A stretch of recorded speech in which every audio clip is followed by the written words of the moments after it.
was ist denn da los? Stelle mir die Frage jeden Tag, warum leiden wir im Krieg und Hacker werden nicht bestraft? Ich will los, meine Stellung ist im Arsch und ein Camper auf dem Dach und versaut mir dann mein Spaß. Stelle mir die Frage jeden Tag, warum leiden wir im Krieg und Hacker werden nicht bestraft? Was mir bleibt, ist nur noch warten, denn ihr habt mir meinen Tag versaut. Wir müssen leiden, weil die anderen nur Fehler machen. Ja, wir müssen mitleben, dass Hacker über Gamer lachen. Ich wollte weiter, aber trotzdem wird man nie gestoppt. Stellung ist im Arsch und eine Kugel vom Camper im Kopf.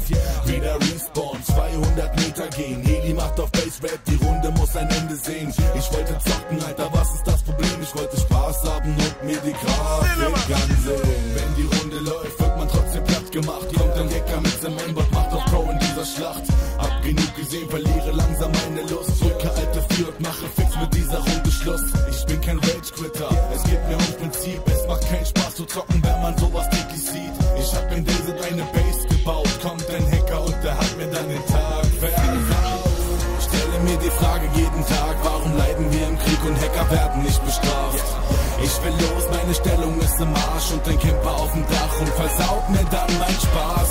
Stelle mir die Frage jeden Tag, warum leiden wir im Krieg und Hacker werden nicht bestraft?